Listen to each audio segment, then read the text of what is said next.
দেববাণী, বুধবার 3রা জুলাই 1895।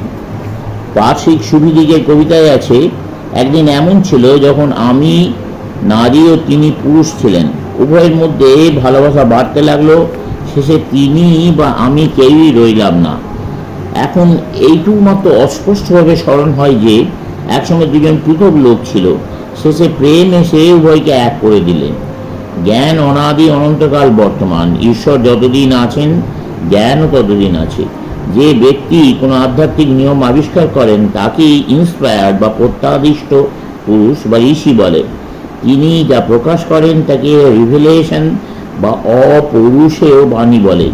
কিন্তু এরূপ অপৌরুষেয় বাণীও অনন্ত, এমন নয় যে এ পর্যন্ত যা হয়েছে তাতেই তা শেষ হয়ে গেছে এবং এখন অন্ধভাবে তার অনুসরণ করতে হবে।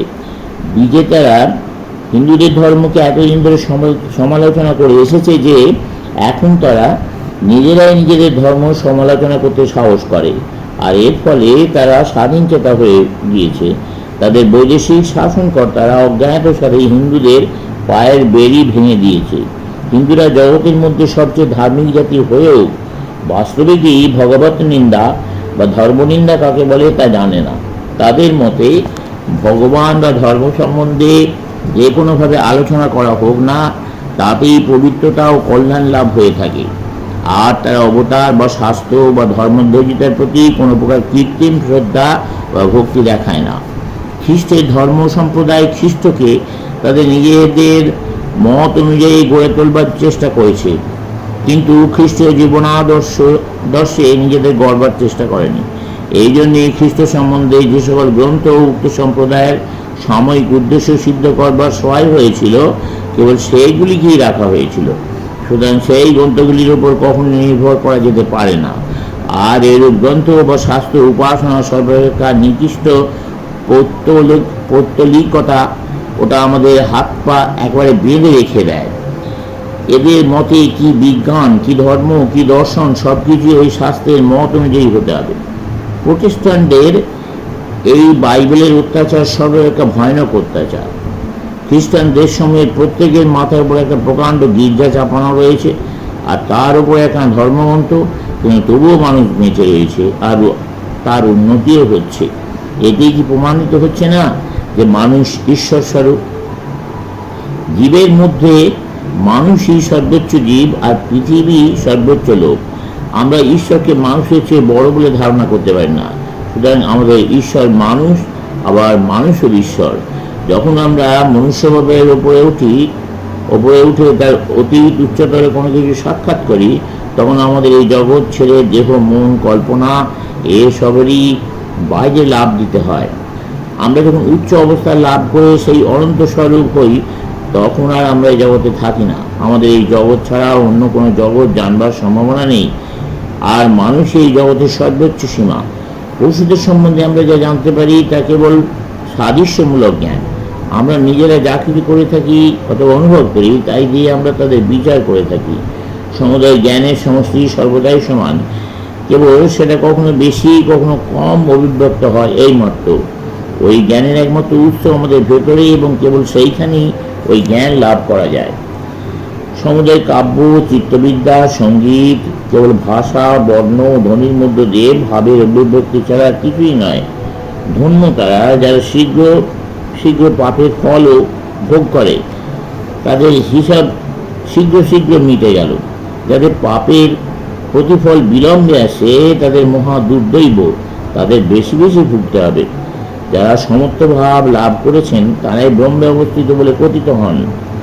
সকল রকম ঘৃণার অর্থ যেন আত্মার দ্বারা আত্মার হনন। সুতরাং প্রেমই জীবনের যথার্থ নিয়ামক। প্রেমের অবস্থা লাভ করাই সিদ্ধাবস্থা। কিন্তু আমরা যতই সিদ্ধির দিকে অগ্রসর হই, ততই আমরা কম তথাকথিত কাজ করতে পারি। সাত্ত্বিক ব্যক্তিরা জানেন ও দেখেন যে সবই ছেড়ে খেলা মাত্র। সুতরাং তারা কোনো কিছু নিয়ে মাথা ঘামান না। এক ঘা দিয়ে দেওয়া সোজা, কিন্তু হাত গুটিয়ে স্থির হয়ে থেকে হে প্রভু আমি তোমারই শরণাগত হলাম বলা এবং তিনি যা হয় করুন বলে অপেক্ষা করে থাকা খুবই কঠিন। শুক্রবার 5ই জুলাই 1895। যতক্ষণ তুমি সত্যের অনুরোধে যে কোনো মুহূর্তে বদলাতে প্রস্তুত না হচ্ছ, ততক্ষণ তুমি কখনোই সত্য লাভ করতে পারবে না। অবশ্য তোমাকে দৃঢ়ভাবে সত্যের অনুসন্ধানে লেগে থাকতে হবে। চারবাতিরা ভারতের একটি অতি প্রাচীন সম্প্রদায়। তারা সম্পূর্ণ জড়বাদী ছিল। এখন সেই সম্প্রদায় লুপ্ত হয়ে গেছে, আর তাদের অধিকাংশ গ্রন্থও লোপ পেয়ে গেছে। তাদের মতে আত্মা দেহ ও ভৌতিক শক্তি থেকে উৎপন্ন বলে দেহের নাশেও আত্মার নাশ, এবং দেহ নাশের পরে যে আত্মার অস্তিত্ব থাকে তার কোনো প্রমাণ নেই। তারা কেবল ইন্দ্রিয় জন্য প্রত্যেক জ্ঞান স্বীকার করত, অনুমান দ্বারাও যে জ্ঞান লাভ হতে পারে তা স্বীকার করত না। সমাধি অর্থে জীবাত্মা ও পরমাত্মার অভেদ ভাব অথবা সমত্ব ভাব লাভ করা। জড়বাদী বলেন আমি মুক্ত বলে আমাদের যে জ্ঞান হয় সেটা ভ্রম মাত্র। বিজ্ঞানবাদী বলেন আমি বদ্ধ বলে যে জ্ঞান হয় সেটাই ভ্রম। বেদান্তবাদী বলেন তুমি মুক্ত এবং বদ্ধ দুই। ব্যবহারিক ভূমিতে তুমি কখনোই মুক্ত নও, কিন্তু পারমার্থিক বা আধ্যাত্মিক ভূমিতে তুমি নিত্য মুক্ত। মুক্তি ও বন্ধন উভয়েরই পারে চলে যাও। আমরাই শিব স্বরূপ, অতীন্দ্রিয়, অবিনাশী জ্ঞান স্বরূপ। প্রত্যেক ব্যক্তির পশ্চাতে অনন্ত শক্তি রয়েছে। জগদম্বার কাছে প্রার্থনা করলে ওই শক্তি তোমাতে আসবে। হে মা তো বাগীশ্বরী, তুমি স্বয়ম্ভু, তুমি আমার জিহ্বায় বাক রূপে আবির্ভূত হও। হে মা তো বজ্র তোমার বাণী স্বরূপ, তুমি আমার ভেতর আবির্ভূত হও।